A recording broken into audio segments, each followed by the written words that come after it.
In order to comprehend God's omniverse, we first need to come to a deeper understanding of God himself. Due to the explosion of scientific knowledge across our world, those of us who desire to know the truth about reality need to admit that God does play a role in scientific thinking. Unfortunately, the loudest voices in today's scientific community have a priori excluded God.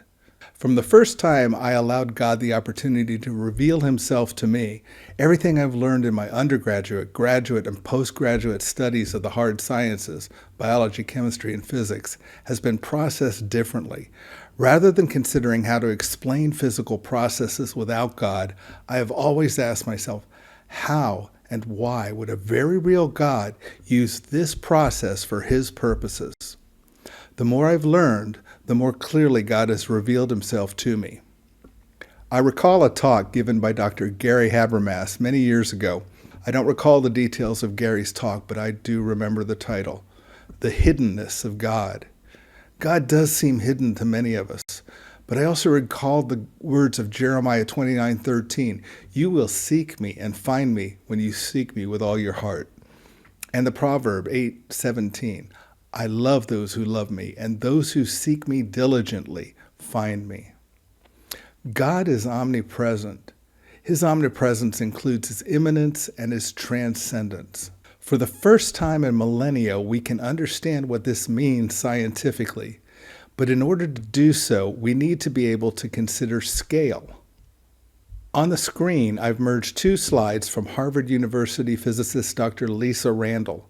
You can see the human at the bottom of the large-scale slide and at the top of the small-scale slide. My focus will be the cosmological scale on the one hand and the quantum scale on the other, the very large and the very small. But we'll start with the quantum scale, the very small. In 2012, the scientific world was overjoyed at the discovery of the Higgs boson, dubbed by some the God particle. What physicists were primarily excited about wasn't the Higgs particle itself, but the fact that its existence verified the existence of the Higgs field, a scalar field that permeates literally everything that exists, even in the apparent vacuum of deep space. This field provides the mass for all other subatomic particles, so it is the framework or substructure for everything God has created.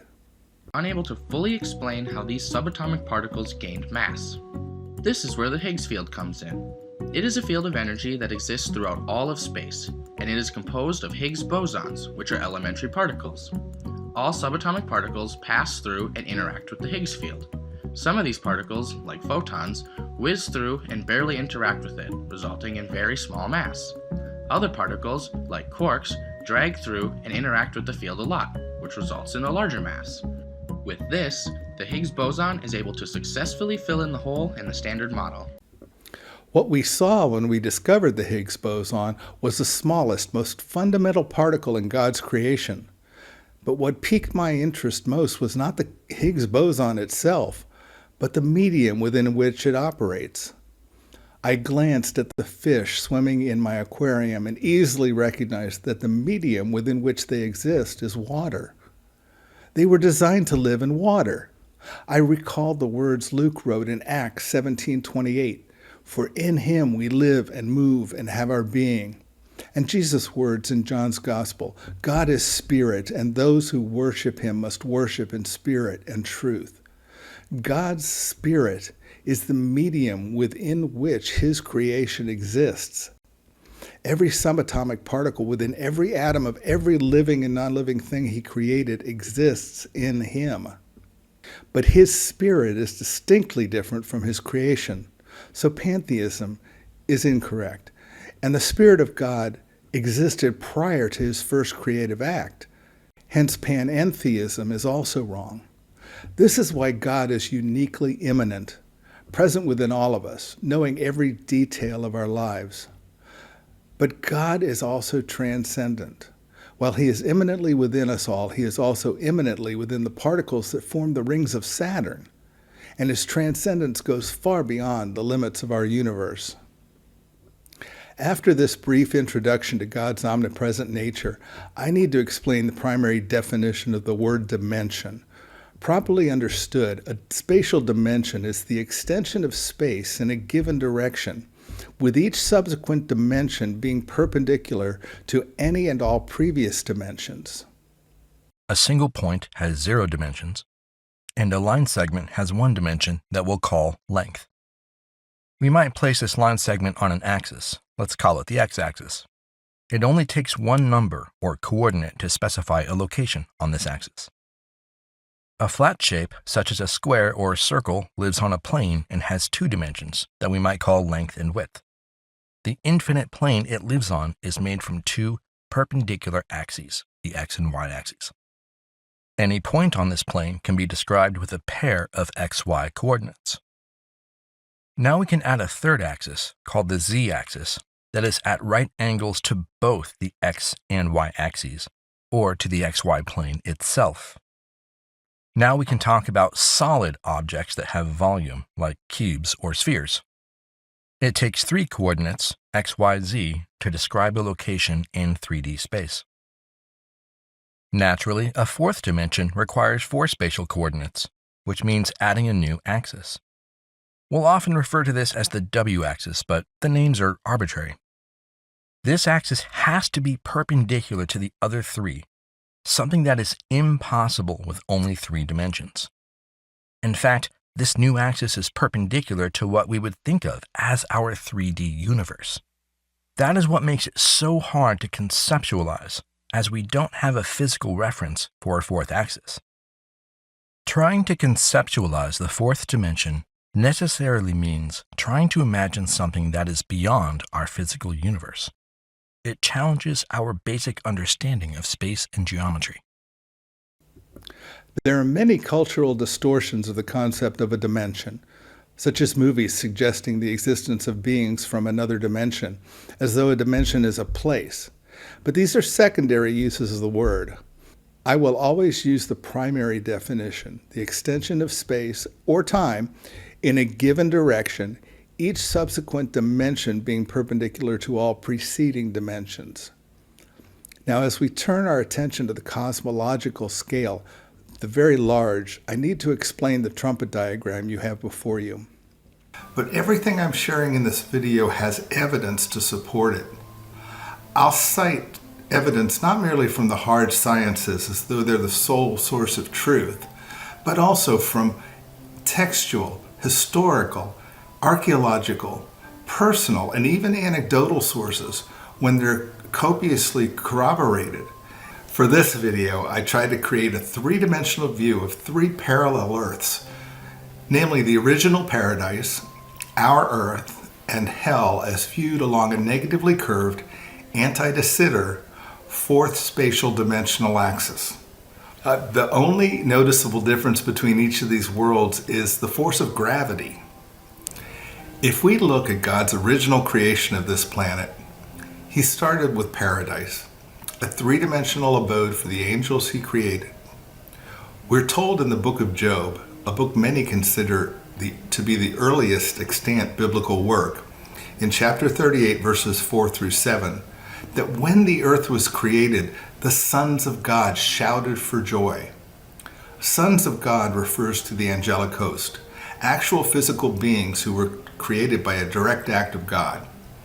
When 1/3 of the angels joined Satan in rebellion, God cast them down to our earth, to a parallel version of paradise that He'd also created that was plagued with a greater force of gravity than the original garden planet. This could have happened as long ago as 4.5 billion years if the current scientific estimate of the age of our Earth is accurate. This would mean that the immortal fallen angels had a much longer time to study this planet than humans ever had.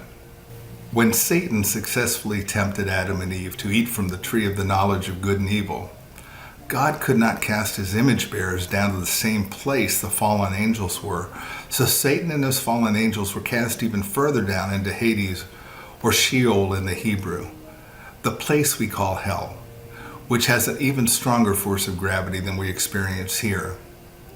At that time, Adam and Eve were cast down from paradise to our earth. the same planet that the fallen angels now had become very familiar with. As we see in this video, these three versions of Earth have become superimposed upon one another because along the fourth spatial dimension, they're only separated by the bulk. This bulk is what Dr. Lisa Randall of Harvard University suggests is a mere 10 Planck length distance. For ease of understanding, I'll simply refer to this bulk, i.e. the space between parallelers, as less than a millimeter, but it's considerably less than a millimeter.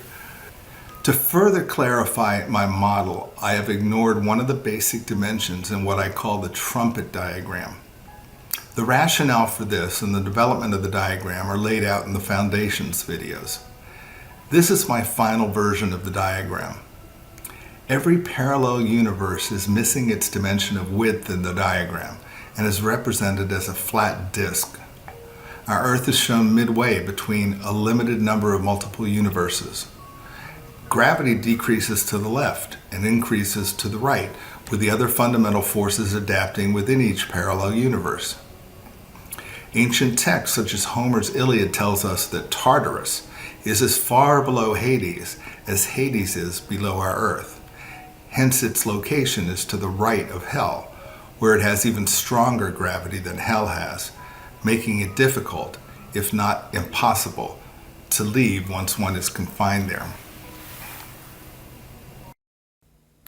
While God's omniverse is larger than most people understand, it isn't nearly as large as the limitless multiverse espoused by vocal physicists like Drs. Sean Carroll of Caltech and Brian Greene of Columbia, among many others.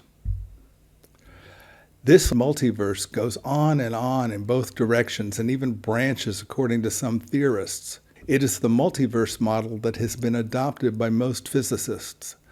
This model is the foundation for quantum computing and is just as deceptive a ploy of Satan as Darwinian evolution has ever been. God's omniverse is not limitless, extending in both directions infinitely, but rather a limited multiverse. It is limited by the distinct curvature of the fourth spatial dimension. If gravity is too strong, all the stars and galaxies implode, and if gravity is too weak, they fly apart and nothing holds together. This is the limiting factor of the negative curvature of anti-de Sitter space. We can clearly see three spatial dimensions around us, but the fourth dimension is truly hidden from us, which I believe is one result of the fall. I have to credit Dr. Lisa Randall of Harvard and Dr. Raman Sundram of Johns Hopkins for helping me see this piece of the puzzle. In her 2006 book, Warped Passages, Dr. Randall presents the Randall-Sundram model, or RS1. RS1 is a very respected model among theoretical physicists in which they posit the existence of a separate universe with stronger gravity that is parallel to ours along the negatively curved fourth spatial dimensional axis. However, without any biblical knowledge, she was ill-equipped to follow her model to its logical conclusions. The existence of nearby parallel universes along this fourth spatial dimensional axis explains even more biblically than it does scientifically. In chapter 20 of John's Gospel, we read that after his resurrection, Jesus came and stood among them on two separate occasions while the disciples were in a locked room. Scripture does not say that Jesus walked through a wall, though many have assumed that to be the case. That would have been movement along one of the three known spatial axes. But movement along the fourth dimensional axis better explains what occurred. Jesus came and stood among them. Jesus was freely able to move between paradise and our earth along this axis in his resurrected body. Since our bodies will resemble his once we are glorified, this points to the likelihood of more than one parallel heaven beyond paradise that we will need to learn to freely move between as well. Certain ancient texts support a view of multiple heavens as well. On the cross, Jesus told one of the thieves being crucified alongside him that today you will be with me in paradise. That statement can only be true if paradise actually existed at that time. He also promised his disciples and all of us in John 14 that I go to prepare a place for you. He did not say that at the end of days I will restore or renovate the earth and prepare a place for you in one fell swoop. He went 2,000 years ago to prepare that place. Many also preach that when we die, we will go to a partitioned section of Hades to await the Lord's return. This is based on an ancient Greek interpretation of Hades as the land of the dead. It was viewed as the realm of all the human dead without respect to their position with God. On God's Omniverse model, there are no gated communities in hell. When Christians die, they meet Jesus and are ushered into paradise by the elect angels and greeted by friends and loved ones who have gone before them. Gary Habermas, John Burke, and others can attest to this from thousands of people who claim near-death experiences. We all agree that there is a very long history of life on this planet, tracing back about 4 billion years. But in the beginning, that life was not human, but rather the fallen angelic host who were cast here from paradise due to their rebellion against the Most High God, as described in the book of Job. Imagine the depth of knowledge about this planet that the immortal fallen angels obtained over 4 billion years when compared to the mere 120 years max that we humans have here. At some time from between 6,000 and 20,000 years ago, when Satan successfully tempted Adam and Eve to sin, the first humans were cast down to our earth, while the fallen angels were cast even further down into Sheol. In the first verses of Genesis 6, we learn that the sons of God came back to our earth to take wives for themselves. This story was well known at the time, but is less known to us because it originated in the Book of the Watchers, the first 36 chapters of 1st Enoch. Enoch was not adopted into the biblical canon, but several first-century theologians thought it should have been, especially Tertullian. It was effectively lost for centuries, but it exists today, having been discovered in Ethiopia in 1773 and first translated into English in 1821. It was also found among the Dead Sea Scrolls, and at the very least has historical significance.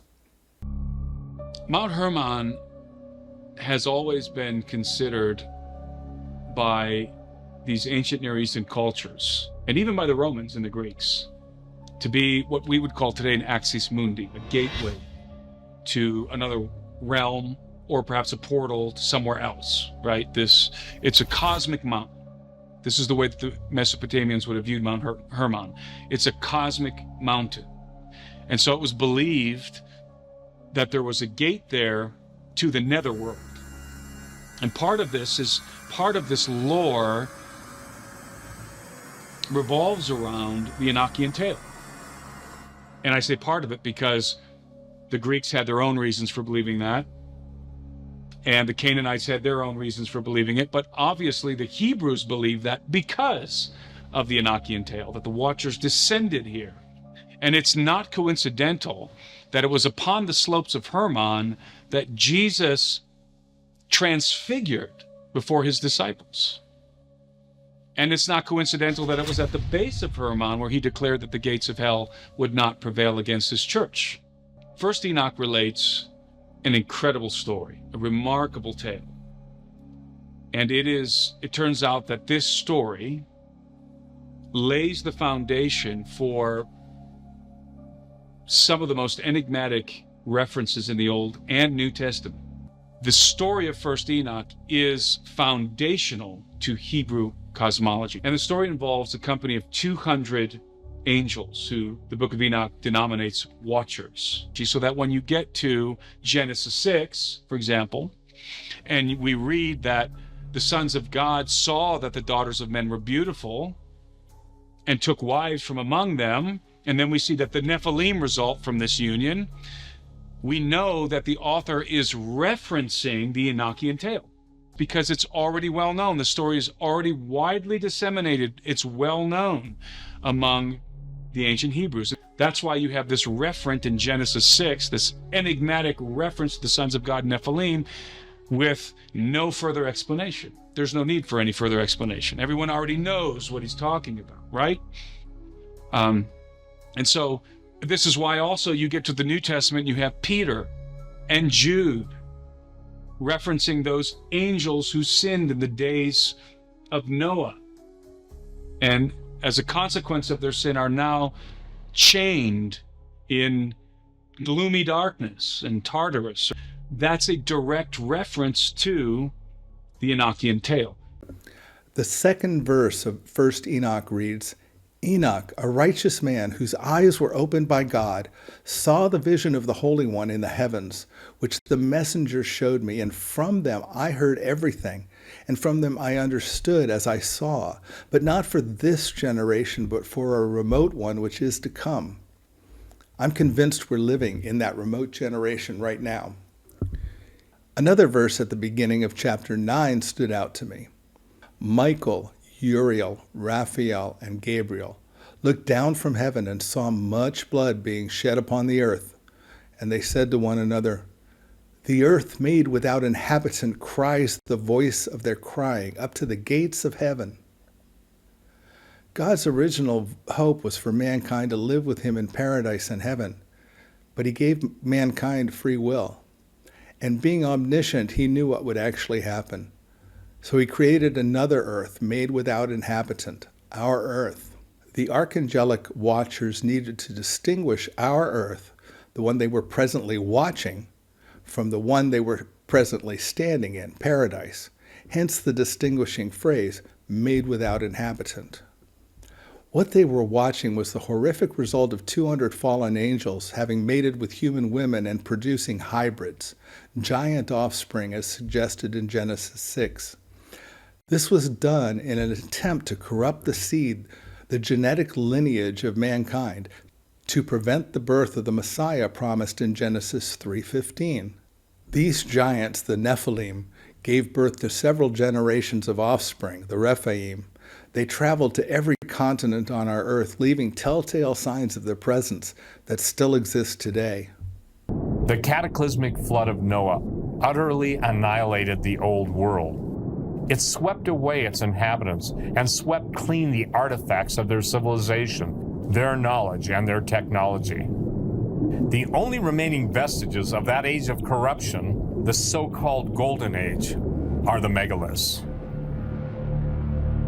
The term megalith refers to prehistoric edifices constructed with immensely large stones. The ruined foundations of these megaliths, still standing like fleshless bones after thousands of years of inundation and weathering, bear witness to the builder gods of the pre-flood world, their hybrid offspring, and their celestial knowledge. There exists a vast network of megaliths all over the planet, some of which are well known, like Baalbek in Lebanon and Stonehenge in England, while many others, such as the Bosnian Pyramid and the recently discovered megaliths in Siberia, have not even been officially acknowledged as artificial structures yet, because their unfathomable size absolutely demolishes the conventional paradigms of anthropology. Not only are there megalithic ruins dispersed over every continent on the surface of the earth, many megalithic structures, like the Shinkana, are buried under the ground and sunken beneath the oceans. This is a worldwide phenomenon that is much more widespread and significant than anyone even realizes. Many of the megaliths built by these giants were uniquely astronomically aligned. 120 years ago, sponge divers discovered a shipwreck off the tiny island of Antikythera in Greece. And what they found changed our understanding of human history forever. What looked to be a hunk of corroded metal that no one knew quite what to do with. It was not recognized at all as being anything interesting when it was discovered. It was just a corroded lump about the size of a large dictionary. But when, in 1902, it was discovered that there were gear wheels inside it, everyone suddenly got rather excited.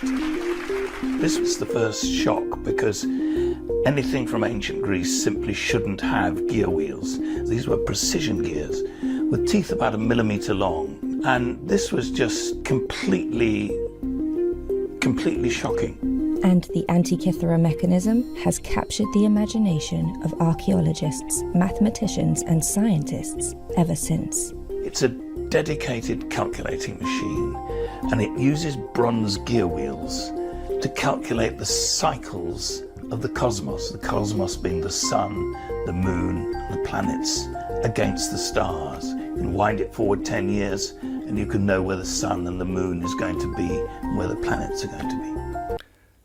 The History Channel presented an episode of America Unearthed that dealt with America's Stonehenge.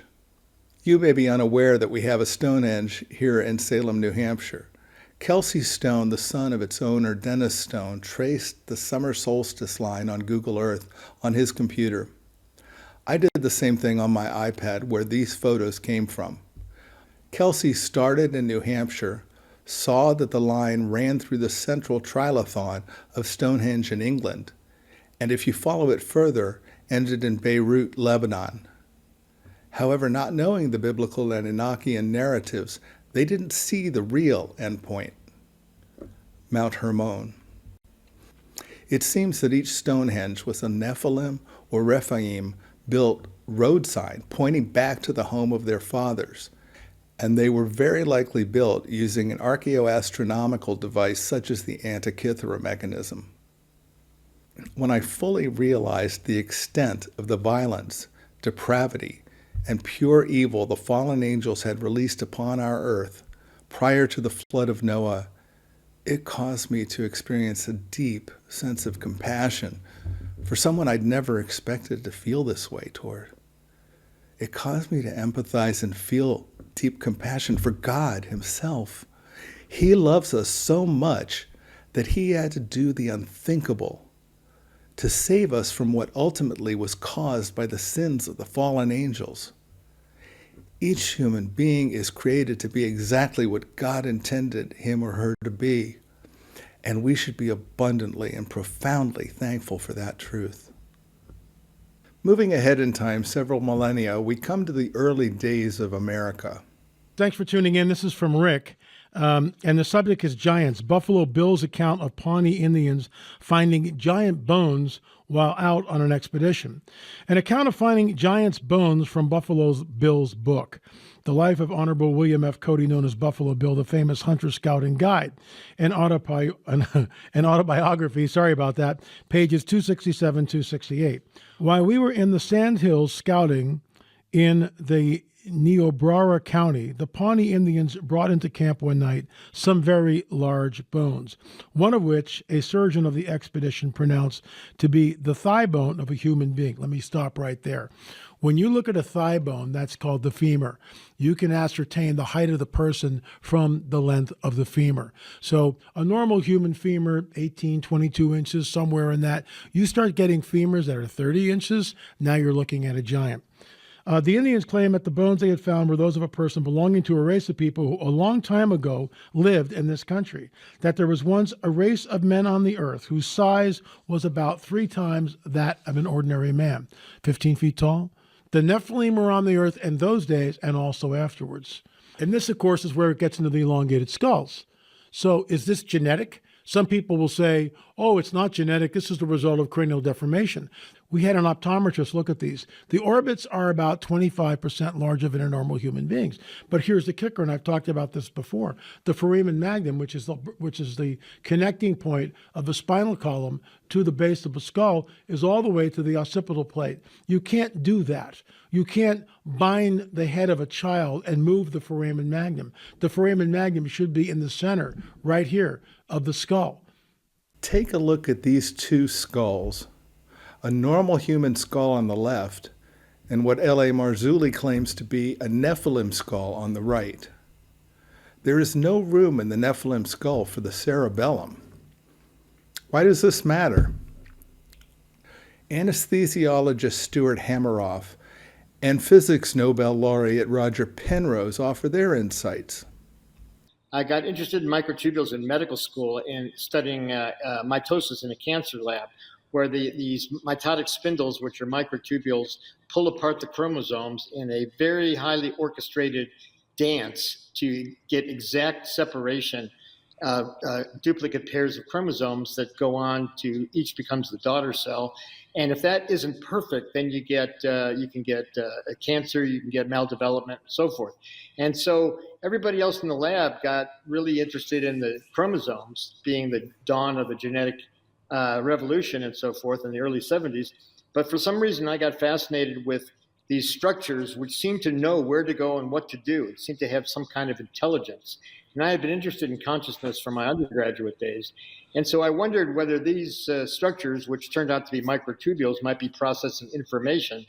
And I was primarily interested in the brain and thought that they might support processes inside neurons leading to consciousness. You see, what you need in order for this kind of scheme to work, you need some isolation, so you can get your quantum degrees of freedom don't get sort of spread out through the brain as it would be. If it was just nerve propagation, then there are these electromagnetic fields which spread out, and they simply do what's called decohere, and you just lose everything.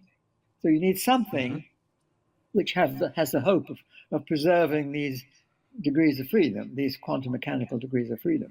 And the microtubules looked to me the best thing I'd ever seen as a possibility for doing this. I think we still have to work hard to and I think they're not any old microtubules, that they have to be organized right, and they have to do something like, I knew various things about the brain. For example, that the cerebellum, which has, well, as I now know, more neurons in it than the cerebrum. I didn't know at the time. I think they didn't have the numbers right then, but I certainly they were comparable. Whereas the cerebrum, where our sort of conscious thoughts seem to be connected with, the cerebellum, it seems to be pretty well unconscious. Yet it's got all these neurons, and why are they not being conscious? Right. It still comes up with now what I think is a much better understanding of what the difference could be, and that is these cells called pyramidal cells, which are simply not present in the cerebellum. And this is the first time I heard of something where you see a key difference and where the cerebellum doesn't have these things, and that would explain why it's not conscious. Remember, the Nephilim were the results of the fallen angels' sin in their attempt to corrupt the genetics of humanity by mating with human women.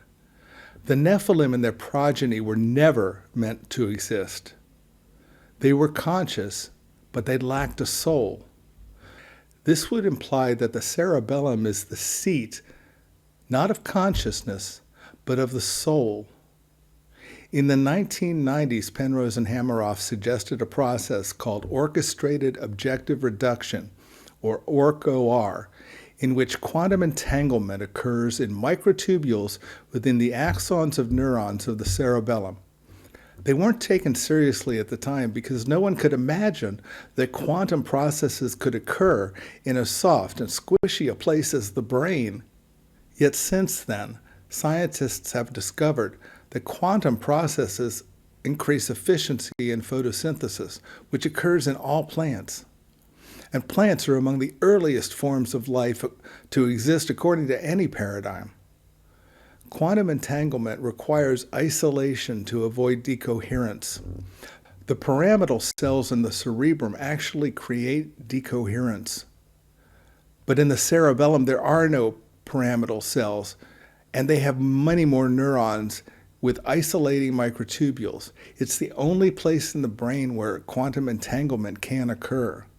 Penrose and Hameroff suggest that ORC-OR accounts for subconscious activity, such as what one observes in the performance of a master pianist who seems to play without conscious thought. But I believe the cerebellum plays a much more important role than merely subconscious thought. I want you to comment on this slide, if you can, Dr. Egnor. You said this: the brain is the organ of movement, perception, memory, and emotion. There is no organ of intellect and will. Please comment on that. Yes, and it's as you mentioned, it's a really nice synopsis. First of all, it's a nice synopsis of Thomistic psychology. It's of St. Thomas's understanding of the soul, and neuroscience really demonstrates it. The brain is an organ just like any other organ. That is, the heart has a job, it pumps blood. The kidneys have a job, they make urine. Every organ does its thing. The brain's an organ, it's a piece of meat. And it really has five things. One thing it does is it regulates homeostasis, meaning it keeps our blood pressure normal, keeps our heartbeat normal, stuff like that. It allows us to move. It allows us to have sensations. It allows us to have memories, and it allows us to have emotions. But the neuroscience makes it very clear, I think, that intellect, the capacity for reasoning, for abstract thought, and free will don't come from the brain. They don't come from any meat. They're not from an organ. They're powers of our soul. But those powers of our soul are immaterial, and because they're immaterial, they're spiritual. At the beginning of this video, I explained what it means to say God is spirit. However, we often use the term spiritual to describe anything that exists outside or beyond our three-dimensional universe. We call angels spiritual when they're actually physical, corporeal beings that exist alongside us on parallel Earths that are less than a millimeter away. Let that sink in. The quantum entanglement that occurs in neurons of the cerebellum allows for communication between our three-dimensional bodies and the fourth-dimensional extension of ourselves, our soul. So in one sense, I agree with Dr. Egnor that the soul is spiritual and it allows for the intellect and free will. However, I do believe that when one considers the cerebrum as a separate entity or organ from the cerebellum, we can see that God has distinct purposes in mind for each of them. When I claim that the soul is the fourth dimensional extension of ourselves, I am saying that there's a physical component to our existence that is outside our 3D universe that houses the immaterial information typically thought of as the soul. So in one sense, the soul is the immaterial information, but in another sense, it does have a bodily container that's not materially visible in our 3D universe. In Matthew 10:28, Jesus tells us not to fear those who can kill the body but not the soul, but rather to fear him who can destroy both body and soul in hell. Consider Dr. J.P. Moreland's brief comparison between Cartesian and Thomistic dualism. What is your view of the soul-body relationship? If you are a Cartesian, that you follow Descartes, then the body and the soul are relatively independent. The soul could exist without the body, and the body could exist without the soul. The only relationship between the two is a cause-effect relationship. If when I will for an arm to go up, my arm goes up, and when my arm gets stuck with a pin, I feel the pain. If you're a Thomistic dualist, which is what I am, then the body depends upon the soul, and the soul is what grounds and forms the body and makes it what it is. So if you take the soul away from the body, it's no longer a body, but a corpse. If we're strictly speaking of humans, made in God's image, Thomistic dualism makes the most sense. But if we consider the soulless Nephilim, they had consciousness, but no soul. So the Thomistic idea that the soul is necessary for life fails with respect to them. Consider these images of a CAT scan. They're parallel two-dimensional slices through the brain of a three-dimensional patient with a brain tumor. Each slice looks different because it shows a different slice of the whole patient. In a similar manner, we may very well be three-dimensional slices of a four-dimensional human. Now, this is only speculation, but suppose the process of aging is actually a slow progression through the entirety of our four-dimensional reality. I don't believe we were ever intended to live as four-dimensional beings. At any given time, we will be three-dimensional, as we're accustomed to. But we may have the ability to appear as others remember us by moving along the fourth dimensional extension of ourselves. This would explain why people who were closely acquainted with Jesus failed to recognize him along the road to Emmaus, or Mary in front of the open tomb. There's evidence for this from copiously corroborated anecdotal reports. Though this evidence may be more appropriately considered circumstantial evidence, I think it warrants some deep thought. So here comes this welcoming committee, and one of the people is Vicky's grandmother, who had died previously, and two of her close friends, Debbie and Diane. They were 9 and 11 years old when they died. They lived with her in the house, with a house mother. They had significant other problems when they were alive, but Vicky said they were healthy and in their prime.